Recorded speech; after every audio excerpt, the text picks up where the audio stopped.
what I've been basically saying for quite some time, is that the FBI has access to the data collected, which is basically the emails of virtually everybody in the country, and the FBI has access to it. All the congressional members are on this surveillance too. It's not, no one's excluded. They're all included. So yes, this can happen to anyone if they become a target for whatever reason. If they are targeted by the government can go in, or the FBI or other agencies of the government can go into that database, pull all that data they've collected on them over the years, and reanalyze it all. So retroactively analyze everything they've done over the last 10 years at least. And it's not just about those who could be planning, who could be a threat to national security, but also those who could be just... It's everybody. The NARIS device simply takes in the entire line, so it takes all the data. In fact, they advertise. The way they advertise, they can process the lines at session rates, which means 10 gigabit lines. That's the NARIS, not the STA6400, but I forget the name of it. There's another device that they have that does that, but it does it at 10 gigabits. That's why they're building Bluffdale, because they have to have more storage because they can't figure out what's important, so they're just storing everything there.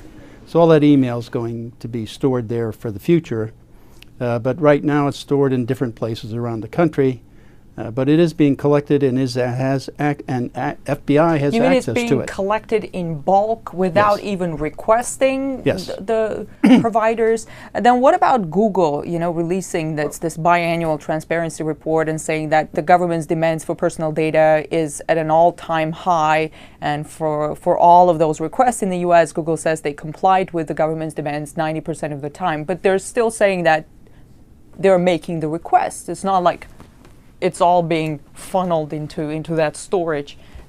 What do you say to that? Well, I would assume that that's just simply another source of the same data they're already collecting.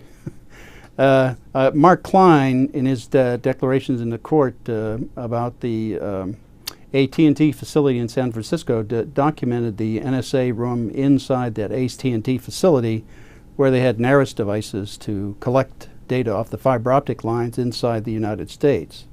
So that's kind of a powerful device that would collect everything that was being sent. It could collect on the order of over 100 billion 1,000 character emails a day, one device. So that gives you an idea of the magnitude of the kind of collection that's going on. Well, you're saying they sift through, those are billions of emails. Yep. I wonder, how do they prioritize? I mean, is it like foreign nationals first? How do they prioritize? How do they filter it? I don't think well, first of all, I don't think there's any filtering. They're just going to store it all, okay? So then it's just a matter of selecting it when you want it. So if they wanted to target you, they would take your attributes and go into that database and pull out all your data. That's what I was going to ask. Are they reading my Gmail? I don't know. I should say there is no Afghanistan general in my mailbox. I know. Sure. Do you think now that I said that, they will stop looking into my mailbox? I don't think that will make any difference, no. If they had you on the target list, you're on the list. So. Were you on the target list? I'm sure. I believe I've been on it for quite a few years, yeah. So I keep telling them everything I think of them in my email, so that when they read it, they'll understand what I think of them. Do you think we should all leave messages for the NSA in our mailbox? Sure. Mr.